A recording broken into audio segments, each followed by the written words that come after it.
Hello, this is Russell Montgomery with Serenity Knives, and I wanted to go through the different styles of locking and or opening mechanisms today. This is a video I've filmed in the past, and it's either been deleted accidentally or didn't get uploaded right, or I didn't like the quality of it, so I'm gonna do it again.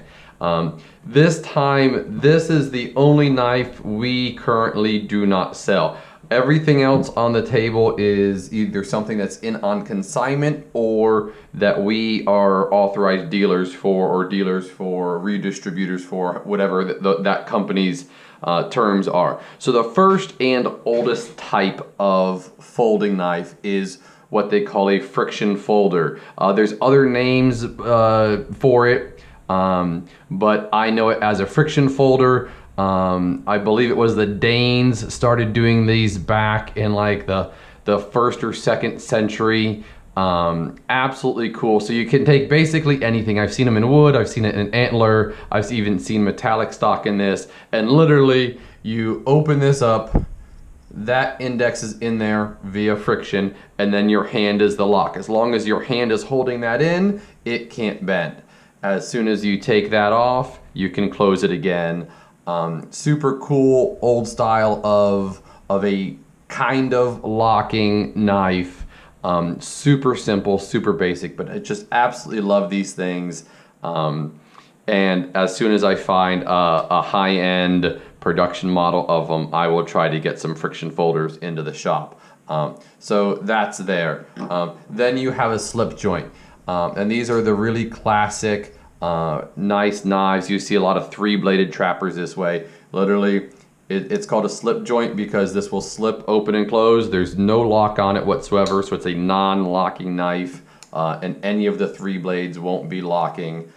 This is a Buck Cadet with their V-Locks handle. They also do this in a laminate wood that I believe they call rosewood. Just nice little slip joint knife. Everyone's grandfather carried one of these at one point in time. Great little knives. Me personally, I don't like them because if that gets stuck into something, it can literally close on your finger, and if your finger's not right there to stop it, if it's farther back, it'll snap shut. And these don't have a half stop, as most production slip joints anymore don't have. Great little knife. You'll see old timers like cleaning out their fingernails with them, all different kinds of things. Just super useful. The one thing about these that will be mirrored in lockbacks, because the mechanism is similar, is as pocket lid gets in there, they don't function right. And as soon as you see this gap getting bigger, it means it's not fully indexed, and you need to fully clean it out to make it a safer knife again. There you go. That's the slip joint. Then we move on to the very tried and very true lock back. They can be called back locks, they can be called lock backs. Spyderco moves theirs up a little bit so it's a little bit easier to close one-handed. This is the ultra classic Buck 110 in brass and genuine ebony again as of 2019. Literally, you push on this back lock, it lifts this spring up, and you can close it. Again, if any gunk, grime, or goop gets stuck in there, that lock will not fully engage. If you don't hear that click, you really need to clean all that out to make sure you get that click and this is recessed properly. Nice, safe, all but indestructible unless you do something really stupid with them. The one thing is these are stiff. They take time to get broken in. Doesn't necessarily make a good first knife for young kids or women, because a lot of times my wife just hands these to me and say, hey, can you close that for me, because she has stiff hands and she just can't get that closed. So there you go, the lock back. Then we move on to, this is a Chris Reeves Sebenza, and he's the gentleman who is given the credit for creating the frame lock. So this part of the frame literally slides over and holds that shut. How you close this is you push this towards the outside and then that'll close right there. Opening, it's got a nice thumb stud, so you can just swing it open, or when you get really comfortable you can flick it and with a little room and a little wrist action, you can flick that open one-handed. But this is the first of the bunch that is a fully safe and versatile knife where you can open and close it with one hand. I carried a frame lock for many years. Again, unless you do something really silly, that's not gonna fail. Just a great tried and true locking mechanism. Then you have the frame lock's newer cousin, and this is a liner lock. So as opposed to the entire frame moving over, it's just this little bit of the liner. And this is the Civivi Elementum in Cabotia with the black painted blade. Great little knife. That's as close to a perfect knife as you're gonna get in the modern era. D2 steel. And you can see in here, the liner is allowing that blade not to move. You move that over, close it, move your fingers out of the way, and boom. And then opening, you have flippers, which is another opening style as opposed to thumb studs, and you hit that. These are on stainless steel ball bearings, and they just fly open. Love what these guys do. And there you have a nice, simple liner lock. Okay, moving on to the next real advancement in locking technology. This is the Axis lock, and the Axis lock by Benchmade and the ball bearing lock by Spyderco are similar in what they do. They're different in how they do it. So the Axis lock is a bar right here that stops the knife from closing. So there's that tab back there, it indexes there, you move it out of the way and closes. So literally the only way you're gonna get this knife closed when the Axis lock is engaged is if you break that solid, in this case titanium. They also do it in stainless steel, if you break that metal bar. Usually not happening, and just absolutely great quality knives. Again, full one hand open and close, whether you do it slowly or quickly, flipping it and flipping it, or quickly, whichever way. That is Benchmade's Axis lock, and this is the Mini upgraded Freak. I love this knife. This is probably my next carry knife from Benchmade. CPM S90V steel, full carbon fiber handle with nice reveals in it. Just a great little knife. I like small knives, even though I have very large hands. I like small knives. I like how they carry in the pocket, and that one's a killer.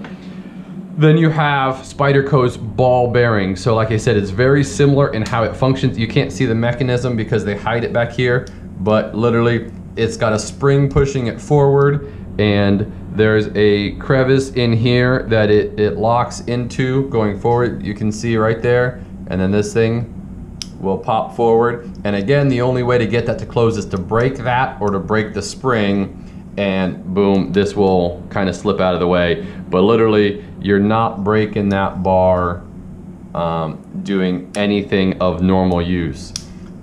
This is the Spyderco Native 5 in CTS BD1N with the translucent blue bi-directional grip, and it has the ball bearing lock.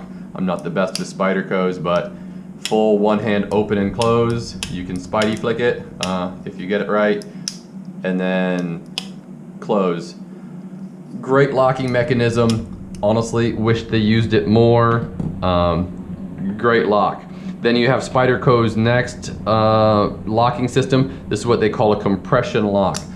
So let me back up. The cool thing about these two locking systems is that they are fully ambidextrous, unlike the liner lock and the frame lock.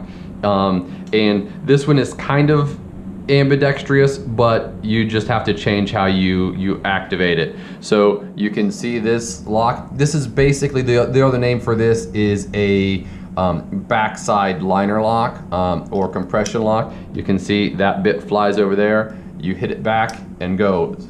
The main advantage you have of this lock and the stainless steel ball bearing lock and the Axis lock is you don't have to put your fingers in front of the blades to close them, right? You hit this back here, it falls shut, your fingers never cross the line of the blade.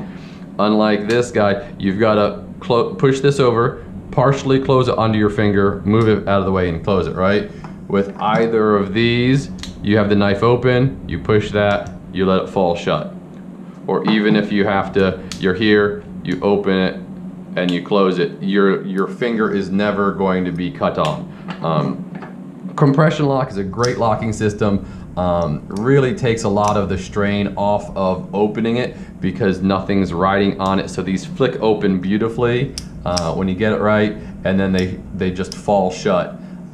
This is the Spyderco Para 3, and this is the CPM S110V version, also called the Blurple because of this blue kind of purplish G10. Love this steel. This S110V is in the market for being my favorite steel. Great edge retention. Do not try to sharpen it on a stone. And then not so much a locking system, but an opening and closing system. This is a push button automatic. So yes, it's a locking mechanism, but it's also functioning as an opening system. So literally push button automatic.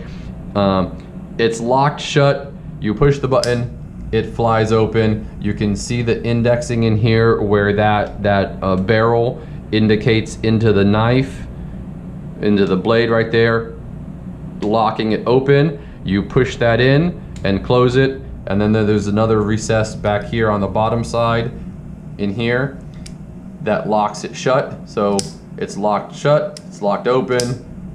Absolutely great. And then Buck and Benchmade often put locks or secondary locks on their knives, the assists and the automatics, so that way if it's in your pocket you can lock it and it won't open. Just nice extra safety feature that they do. And then you have the very modern out the front. Now to be honest, the first out the front was made pre-World War II and was a gravity out the front. These are spring-loaded dual action out the fronts. So literally you push this ramp, you push it until the blade shoots out, and then coming back you pull it until the blade goes in. Great fidget toy. This is my favorite version of the out the front. This is the Benchmade Precipice, and this is in their dark flat earth, what I call bronze, because that's just too many words to say. And I like that this is not a double edge out the front, because I use knives and I guarantee you, I will put my finger there, and if it's a dagger, I will cut myself. Again, I have big hands, and when I'm sharpening a pencil or opening a box, naturally, that's where I feel like I have the most control, and that's where my finger is gonna go. So there you have it. It's not a completely comprehensive list of locking mechanisms or opening mechanisms, but it's pretty thorough, and these are all knives that we have on our website, in our showroom, and available for purchase, except for this one. Like I said, I will work on finding friction folders at some point for the showroom. So if you have any questions, comments, concerns, any of that, throw it in those the YouTube comments or the Instagram comments, and I will get back to you on it. Anything else you want to see, I've been asked for doing some cutting demonstrations of brand new knives just to see how they perform with paper and various things. So hopefully we'll be able to do that upcoming here in the future. Thanks for watching and have a great day.